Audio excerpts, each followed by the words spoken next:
Hey. It's been a really long day and there's just a lot of things happening. So, I will make this post.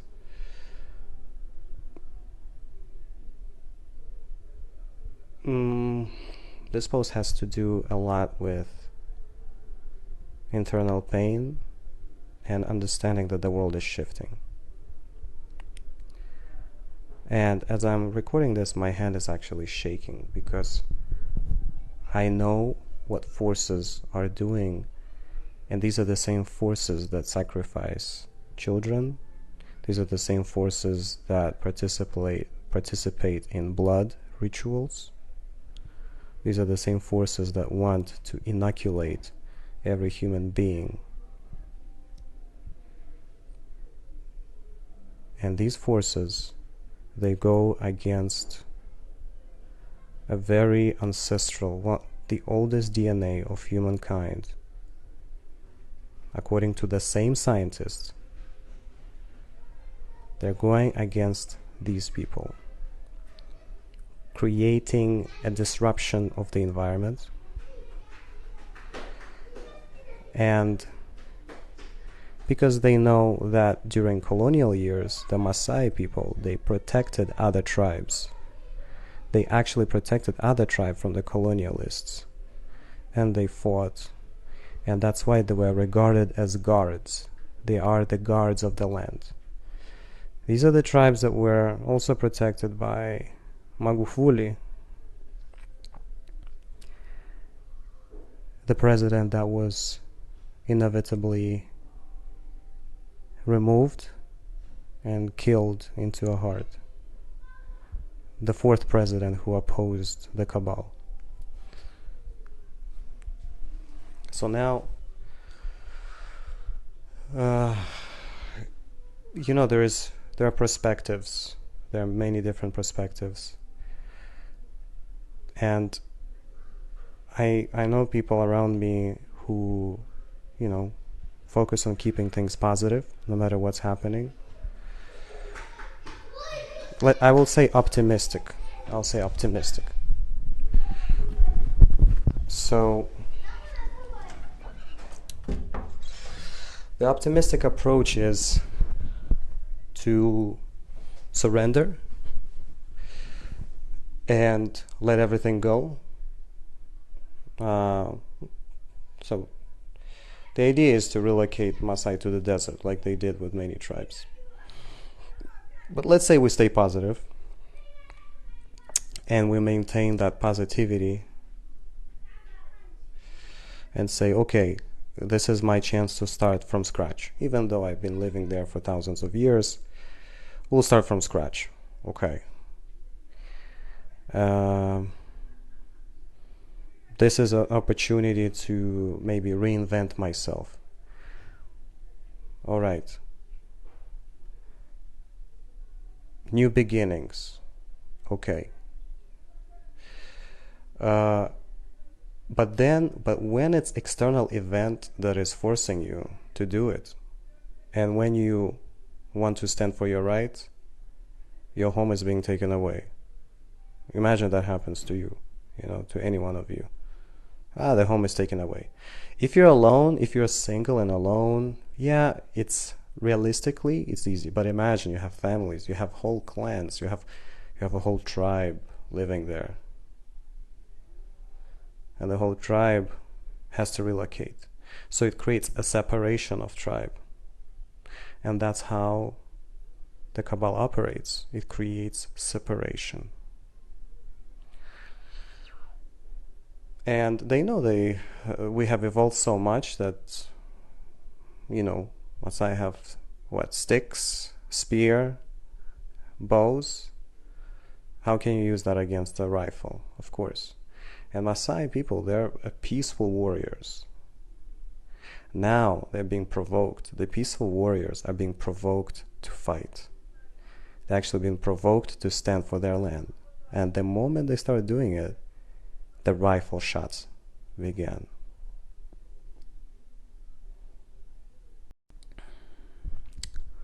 And then you will think, okay, let's say God is testing me, or universe is testing me. It's testing us as a collective. Some may say, oh, there is a collective karma. Okay.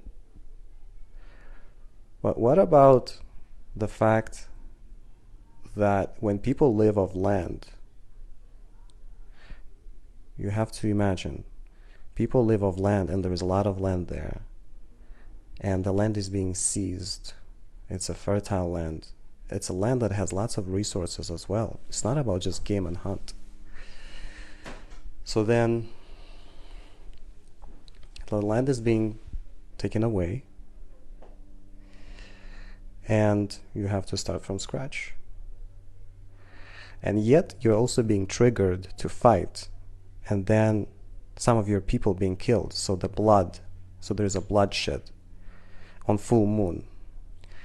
The bloodshed on full moon has lots of symbolism. The fact that even the president of Tanzania died on full moon, or he was killed.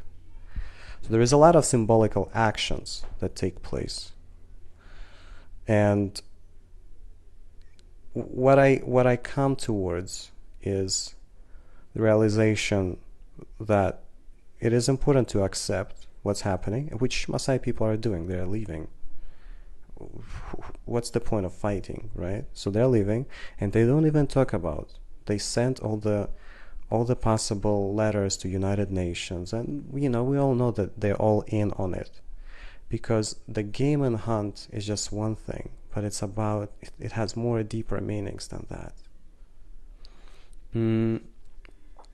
So my goal, obviously, is not to go and protest and jeopardize my life.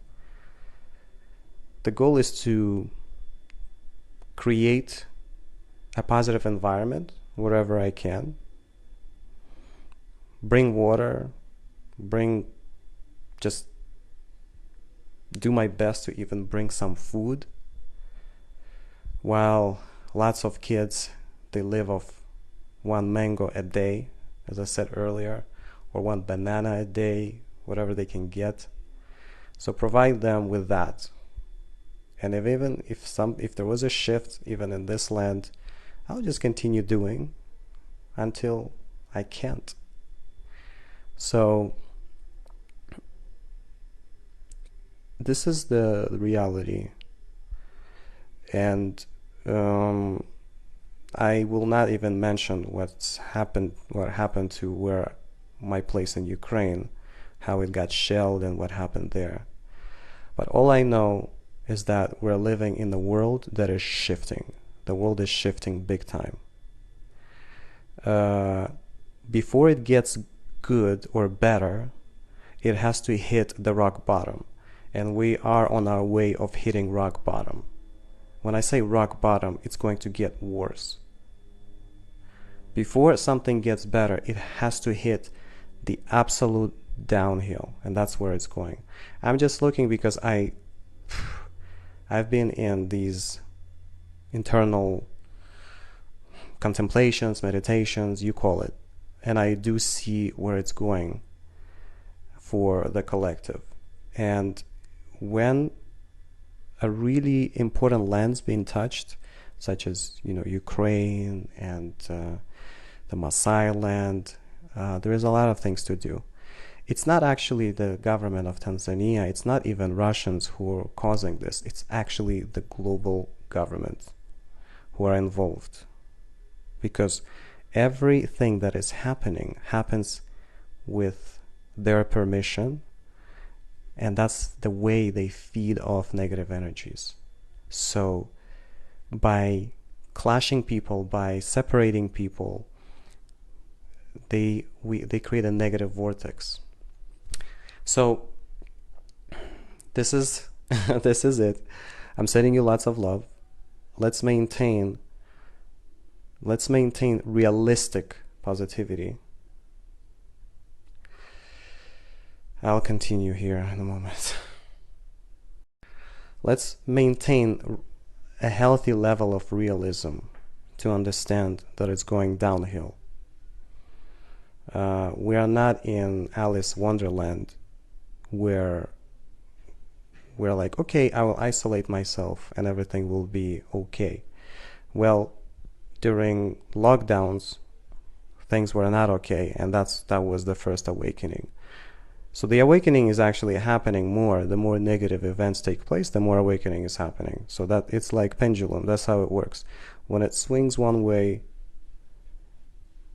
it causes awakening on the other side. So the more negative events happen, the more people start to wake up. How does the awakening help people? I have no answer. My only answer is it creates more desire to be self-reliant. But let's say your land is taken away from you. How do you continue that self-reliance? Well, you start again, and then you are in a survival mode. And that's what they need. They need humans to be in a survival mode. And I tell you, I much rather be in an environment where I can help, where I can cause an impact, where I see people surviving, rather than lay on the beach and do nothing and just or post photos, post selfies of having good time by the pool or going to some casino or whatever.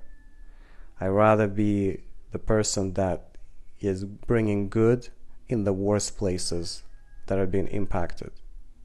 And I will continue that mission no matter what. And I feel I will be more involved now because when the darkness operates in this intense fashion, you have to intensify your goodness. If you become like them and you follow what they do, let's say they want you to fight and then you go fight, you become like them. The goal is to evolve to the point where you don't become like them. You accept the reality. You accept it as it is. And then you ask God, the divine spirits, Christ consciousness, anything. You ask anything just to help you to get where you need to get and create a new reality. Yet accepting what has happened to you and move on. Because there will be more disruptions of this world that will cause people panic, and only a few can survive.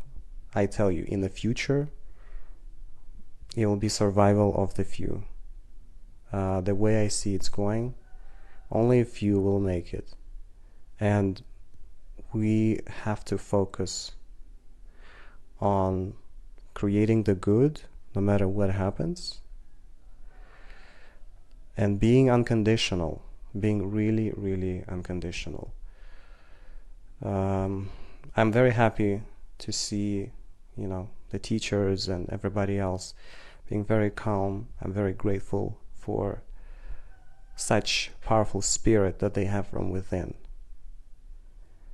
and gratitude for the ability to make it to school, the ability to just serve and accept any little gifts from the universe.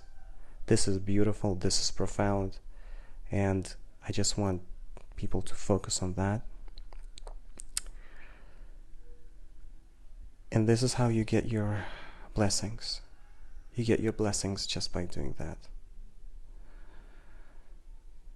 As much as we live in this, I call it a negative pothole prison planet, we can still create goodness around us. It's our relationships with each other that can elevate to the next level.